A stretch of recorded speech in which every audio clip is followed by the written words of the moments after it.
Shalom, kesempatan ini saya akan bercerita sebuah pengalaman di mana pada tahun 2017 yang lalu kami bergumul atas peristiwa anak kami yang harus menjalani operasi jantung bocor di Jakarta. Kilas ceritanya, tanggal 18 Agustus tahun 2017, selepas anak kami bangun pagi, posisi tubuhnya agak merunduk ke lantai, menghadap lantai, mengalami gejala muntah-muntah. Beberapa kali terjadi, dan beberapa jam setelah itu saya dan ibu mertua membawanya ke rumah sakit Budi Setia Langowan. Dan setelah diperiksa, kami disarankan untuk segera menuju anak kami ini ke rumah sakit Prof. Kando di Manado. Dan sore harinya kami tiba, langsung masuk ke ruang gawat darurat dan langsung mendapatkan pemeriksaan. Hasil pemeriksaan itu kami juga diberitahukan oleh dokter yang berjaga di ruang itu untuk segera memeriksakan lebih lanjut ke dokter spesialis. Namun karena waktu itu sudah malam dan tidak ada jam praktek dokter, kami hanya dibawa ke gedung pusat jantung, ke ruang perawatan pasien anak, dan menunggu besok harinya untuk mendapatkan pemeriksaan. Keesokan harinya dokter datang memeriksa di ruangan dan diminta untuk diperiksa melalui ekografi, alat yang sangat-sangat canggih untuk mendeteksi gangguan pada jantung. Dan setelah itu kami mendapatkan informasi, mendapatkan kabar dari dokter tersebut bahwa anak kami ini mengalami jantung bocor. Spontan sejenak saya dan istri, juga papa dan mama istri saya terkejut dan terdiam sejenak, dan khususnya saya, istri juga dalam hati kami bertanya, mengapa harus kami? Namun sebagai orang percaya, kami yakin bahwa ini adalah ujian iman yang harus kami lewati, tidak boleh kami langkahi. Dan atas support dukungan dari keluarga, kami mendapatkan bantuan biaya transportasi ke Jakarta. Tanggal 30 Oktober kami berangkat. Tiba di Jakarta sore harinya, dan keesokan harinya saya langsung ke rumah sakit mengurus semua administrasi. Dan kami mendapatkan jadwal operasi tanggal 8 Desember. Namun harus check-in 1 hari sebelumnya dengan maksud untuk finalisasi pemeriksaan akhir kelayakan untuk operasi. Dan keesokan harinya sekitar jam 3:30 sore, saya dan istri membawa anak kami ke ruang operasi. Namun karena kami tidak boleh masuk, kami hanya disambut oleh dokter anestesi di depan pintu. Kami diminta untuk membantu dalam doa agar seluruh proses operasi berjalan lancar.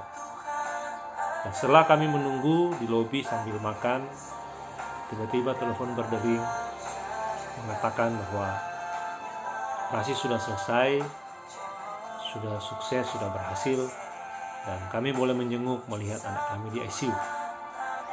Setelah kami melihat kondisi anak kami penuh dengan peralatan-peralatan selang pernapasan, alat pacu untuk mengukur detak jantung, saya berpikir bahwa inilah otoritas Tuhan yang sudah dinyatakan. Sejenak setelah saya masuk ke ruang ICU dan sepintas berkenalan dengan dokter yang melakukan operasi, bahwa saya adalah anak saya adalah ayah dari anak yang dioperasi. Dia membuka kelopak matanya sekitar 2-3 detik. Setelah itu dia tutup lagi matanya. Dan kata dokter anestesi itu cukup heran juga, karena seharusnya yang masih berada dalam pengaruh obat bius tidak bangun. Namun hal itu terjadi.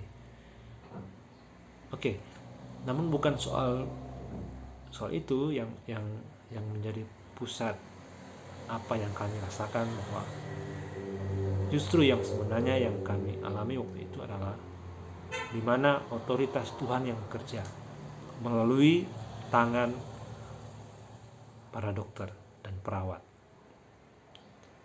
Dan sekian lama kami berada di sana, saya mencoba mendokumentasikan beberapa peristiwa, baik saat masih berada di rumah, saat melakukan konsultasi dengan dokter, dan saat-saat setelah operasi berhasil. Dan ini kami jadikan satu rangkaian video diposting di channel YouTube dengan maksud untuk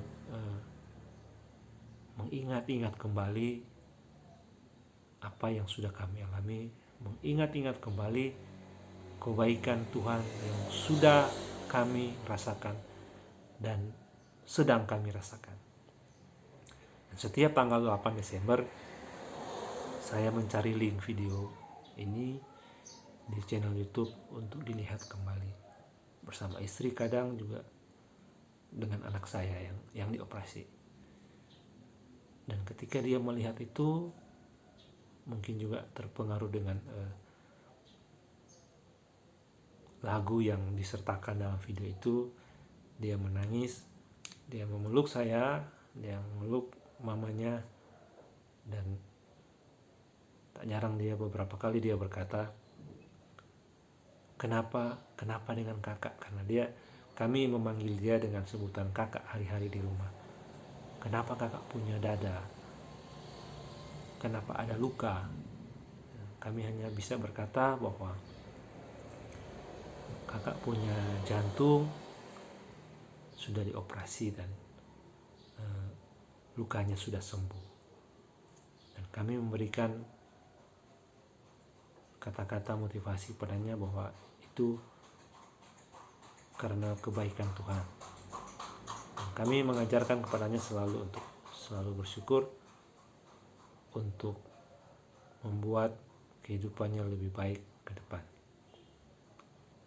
Lepas dari kesaksian saya ini, saya mengharapkan